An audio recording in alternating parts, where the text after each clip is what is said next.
Good morning all of you class 11th students. आज हम चर्चा करेंगे संयोजकता अध्याय के अंतर्गत उप सहसंयोजक बंध। उप सहसंयोजक बंध के लिए आपको नेक्स्ट क्लासेस में एक पूरा अध्याय मिलेगा। उप सहसंयोजक रसायन कोऑर्डिनेशन बहुत ही इंटरेस्टिंग अध्याय है, परंतु यहाँ परिचय के तौर पर हमें उप सहसंयोजक बंध को पढ़ना है। क्या होता है आइए समझते हैं। ऐसे यौगिक जिनमें लॉन पेयर इलेक्ट्रॉन अर्थात इलेक्ट्रॉन का जोड़ा उपस्थित होता है, तो वे परमाणु उस जोड़े से जो बंध बनाते हैं, उस जोड़े को दान करके किसी संयुग्मी परमाणु को देकर के जो बंध बनाते, उसे हम उप सहसंयोजक बंध कहते हैं। परंतु वो जोड़ा दोनों में गिनाया जाता है, जिसके पास जाता है उसमें भी और जिससे जाता है उसमें भी।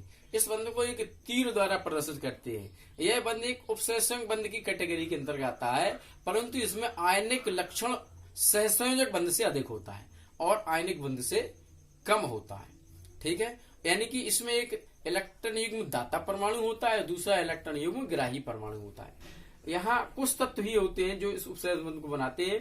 प्राय डी ब्लॉक के धातु ही इसमें सर्वाधिक और एफ ब्लॉक के तत्व प्रयुक्त होते हैं, तो उनके यौगिक उपसर्जक यौगिक कहलाते हैं। तो थोड़ा परिचय के तौर पे है, तो आइए कैसे ये बनता है। हमने एग्जाम्पल लिया NH4 प्लस, ये अमोनियम मूलक है, बेसिक मूलक है, बहुत अच्छा है। बेसिक मूलकों में ये पहला अधात्विक मूलक है। बाकी सभी धात्विक होते हैं बेसिक में, परंतु ये अधात्विक होता है, वेरी मोस्ट है। आइए इसको देखते हैं। नाइट्रोजन का जब हम विश्लेषण करते हैं तो 7, इसका इलेक्ट्रॉनिक विन्यास 1s2 2s2 2p3। आप देखें बाहरी कोश में एक लोन पेयर इलेक्ट्रॉन, इसको लोन पेयर या युग्मित इलेक्ट्रॉन कहते हैं, और ये 3 अनपेयर इलेक्ट्रॉन या बॉन्डिंग इलेक्ट्रॉन कहलाते हैं। ये तो सहसंयोजक बंध बनाते हैं। अब नाइट्रोजन में रिक्त ऑर्बिटल है नहीं ताकि ये इसका प्रसार हो सके। यहाँ H हाइड्रोजन की पोजीशन ये है 1s1, इसमें एक अनपेयर्ड इलेक्ट्रॉन एक का साझा हो सकता है, तो हमने N को लिखा एक लोन पेयर ये वाला और 3 अनपेयर्ड ये। 3 दिशाओं में, 3 दिशाओं में क्यों? क्योंकि जुड़ने वाले परमाणु H 4 है, तो चारों दिशाओं में विन्यास जाएगा, तो चारों दिशाओं में विन्यास एक इधर एक इधर एक इधर। अब H का सिंगल बॉन्डेड है, एक H इधर, सिंगल बॉन्डेड एक H इधर, सिंगल बॉन्डेड एक H इधर। अब आप देख पा रहे हैं H का अष्टक पूरा है पहली कोश के लिए, और N का भी अष्टक यहाँ पूरा हो चुका है, देखिए। और ये NH3 अश्रु गैस की संरचना बन गई। परंतु अब देख रहे हैं अभी एक H का ऐड होना बाकी है। अब क्या कंडीशन है, नाइट्रोजन यहाँ इस लोन पेयर इलेक्ट्रॉन द्वारा उपसहसंयोजक बंध बना सकता है, परंतु हाइड्रोजन की ऐसी स्थिति नहीं है। तो क्या होता है, हाइड्रोजन जो चौथा है उसको यहाँ लिखा, और ये पूरा जोड़ा जो है ये हाइड्रोजन के पास ट्रांसमिट हो जाता है। तो इस प्रकार से इसका ये अष्टक पूर्ण हो जाता है। परंतु H का जो सेल्फ इलेक्ट्रॉन है स्वयं का, जैसे यहाँ जो डॉट था उसको ये H त्याग देता है, तो पूरे पे धनायन आ जाता है। तो ये घूमता है, अभी ये त्याग रहा है, फिर ये त्यागता है, फिर इस क्रम से ये NH4 प्लस की संरचना। तो इसमें आप देख पा रहे हैं N में एक लोन पेयर इलेक्ट्रॉन होने की वजह से इसने ये उपसहसंयोजक बंध का निर्माण किया। ये उपसहसंयोजक बंध होता है। N यहाँ इलेक्ट्रॉन युग्म दाता है और H यहाँ पर इलेक्ट्रॉन युग्म ग्राही है। अब इसी प्रकार से बहुत ही मोस्टली संरचनाएं कुछ बनती हैं। देखिए जैसे NH4Cl, NH4Br, NH4I, ये संरचनाएं इसी प्रकार से डिनोट की जाती हैं। NH4F भी है। तो इन संरचनाओं को कैसे समझते हैं, देखिए आप। ClBrI हैलोजन तत्व कहलाते हैं। इनके बाहरी कोश में स्थायी विन्यास से केवल एक इलेक्ट्रॉन कम होता है, यानी कि 7 इलेक्ट्रॉन होते हैं। तो जो यहां से इलेक्ट्रॉन रिमूव होता है, हटता है, उस इलेक्ट्रॉन को ClBrI जो भी होता है वो ग्रहण कर लेता है। 7 इनमें होते हैं ये, और एक H ने त्यागा, वो ये आ गया देखो इधर, और इन पर एक माइनस आ जाता है, टोटल प्लस माइनस 0 हो जाता है। तो ये एक ऐसी संरचना है NH4Cl की, या NH4Br या NH4I NH4IF की, कि इनमें तीनों प्रकार के बॉन्ड पाए जाते हैं। आयनिक बंध आप देखें धनायन और ऋणायन भी है, सहसंयोजक बंध देखें सिंगल बॉन्ड भी है, और उपसहसंयोजक बंध भी है। तो ये पेपर में पूछा जाता है ऐसे योग की संरचना बनाइए जिसमें आयनिक बंध, सहसंयोजक बंध, उपसहसंयोजक बंध तीनों उपस्थित हो। तो ये NH4Cl, NH4Br और NH4I से आप इसको क्लियर कर सकते हैं, वेरी मोस्ट है। तो इस प्रकार से ये उपसहसंयोजक बंध होता है। आइए इसी क्रम में आपको और उदाहरण के माध्यम से क्लियर करते हैं, तो आपको समझ में आ रहा होगा। तो ऐसे परमाणु जिनमें लोन पेयर इलेक्ट्रॉन होता है, और उस लोन पेयर इलेक्ट्रॉन से जो बॉन्ड बनता है उसको हम उपसहसंयोजक बंध कहते हैं। ये आयनिक बंध और सहसंयोजक बंध की मिड स्टेज है।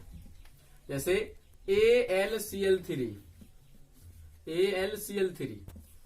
इसका देखते हैं एल्यूमिनियम के बाहरी कोष में 3 इलेक्ट्रॉन होते हैं, 1 2 3। यहाँ एल्यूमिनियम का सह कैरेक्टर भी दिखेगा। Cl को हमने जस्ट अभी बताया था कि 7 होते हैं, 1 अनपेयर्ड इलेक्ट्रॉन होता है। तो ये आप देखिए इस प्रकार से ये AlCl3 बन गया। अब इसमें क्या समस्या आ रही है कि अब देखें Al के तो 6 ही हो रहे, Cl के तो 8 पूरे हैं, तो AlCl3 प्लस AlCl3 ये डाइमर फॉर्म में चला जाता है और Al2Cl6 की स्थायी अवस्था में पाया जाता है। कैसे, आइए देखते हैं। एक AlCl3 हम यहां बना देते हैं, Cl Cl Cl। देखिए अब आप देख पा रहे हैं Cl तो सभी के अष्टक पूरे हैं, 8 8, Al दोनों अधूरे हैं, 8। अब कैसे, तो आप देखिए यहां उपसर्जन बनता है, ये Cl का लोन पेयर इलेक्ट्रॉन इसके पास आ गया,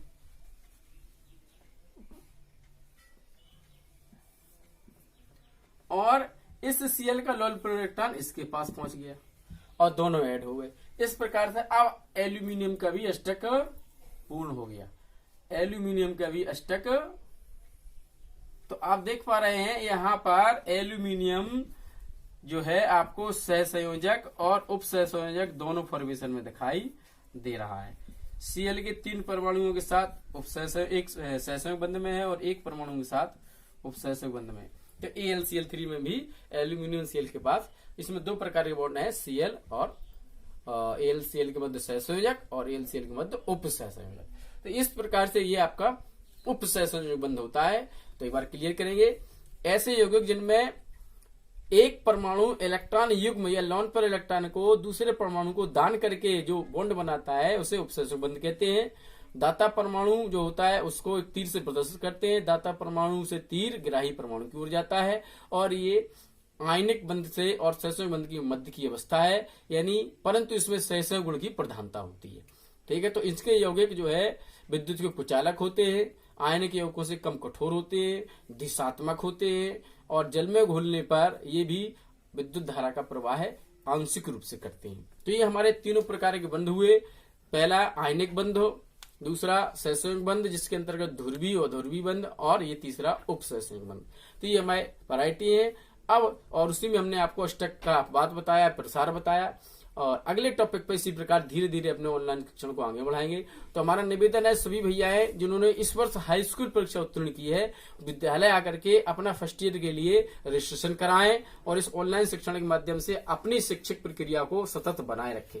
जैसे ही सरकारी गाइडलाइन के अकॉर्डिंग स्थायी नियमित कक्षाएं शुरू होंगी तो आपको सूचना दी जाएगी। और जो आपके आसपास भैया हैं वो भी यदि विद्यालय स्वामी विवेकानंद इंटर कॉलेज में प्रवेश लेना चाहते हैं, इच्छुक हैं, तो मेरा जो नंबर है 9450 14 50 99 या 63 94 63 94 76 21 75, ये दोनों नंबर पे आप कॉल कर सकते हैं। और जिस प्रकार की स्वामी विवेकानंद इंटर कॉलेज का जो रिजल्ट है वो हाई स्कूल में पूरे जिले में तृतीय स्थान आया भैया प्रतीक यादव का, और नगर में प्रथम स्थान है, तथा इंटरमीडिएट में भी नगर जालौन में ऋषभ भैया का प्रथम स्थान है। यदि आप भी अपने मित्रों और भैयाओं आपके रिलेटिव्स के ऐसा ही अंक पाना चाहते हैं तो उनको विवेकानंद इंटर कॉलेज इसलिए प्रेरित करें, लाए।